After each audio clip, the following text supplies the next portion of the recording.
લોકોને ઊંધા ચશ્મા પહેરાવાનું પહેલા તો બજેટમાં ના હોવું જોઈએ. રૂપિયો એક્ઝેક્ટલી ક્યાંથી આવશે ને ક્યાં જશે એ વિશ્લેષણ હોવું જોઈએ.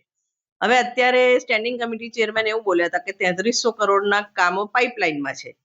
તો 3300 કરોડના પાઇપલાઇનમાં કામ હોય તો 3300 કરોડ રૂપિયાની આવક બી સામે બતાવવી પડે.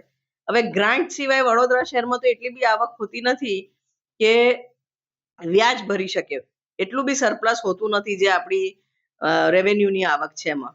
મારા હિસાબે તો આગવી ઓળખના કામ થવા કરતા વડોદરાએ એની ઓળખ ગુમાવી છે. જે શહેર સૌથી વેલ પ્લાન્ડ શહેર હતું, નંબર 1 શહેર હતું, લોકો એને જોવા આવતા હતા પ્લાનિંગની દ્રષ્ટિએ. સર સયાજીરાવ ગાયકવાડનું વડોદરા ખોવાઈ ગયું. 30 વર્ષના ભારતીય જનતા પાર્ટીના શાસનમાં દેશનું પ્રથમ તો છોડો, હવે ગુજરાતમાં બી લાસ્ટ નંબર આવે એવું શહેર વડોદરા શહેર થઈ ગયું છે. શહેરની જે મેઇન સમસ્યાઓ છે એ વોર્ડ નંબર 1માં બી છે. અમુક વિસ્તારોમાં હજી બી ગંદા પાણીની સમસ્યા છે.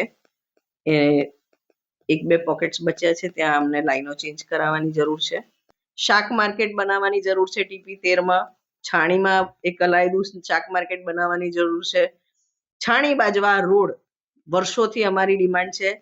RCC રોડ બનાવવાનો મંજૂર થયો છે, હજી થયો નથી, એને પ્રાયોરિટીમાં બનવો જોઈએ. વડોદરા ગુજરાતનું અને ભારતનું કલ્ચરલ કેપિટલ હતું, મોસ્ટ વેલ પ્લાન્ડ ઇન્ડસ્ટ્રીયલ સિટી હતું, એજ્યુકેશનલ હબ હતું. આ તમામ ઓળખ વડોદરાની ભૂસાઈ રહી છે અને ગુજરાતમાં જે વડોદરા નંબર 1 શહેર હતું એના પરથી હવે તમે અમદાવાદ, સુરત, રાજકોટના વિકાસના કામો જોશો તો વડોદરા ઘણું પાછળ રહી ગયું છે. ઇનફેક્ટ નવા જે હવે કોર્પોરેશન્સ બન્યા છે એ બી કદાચ વડોદરા શહેરની આગળ જાય તો નવાઈ નહીં,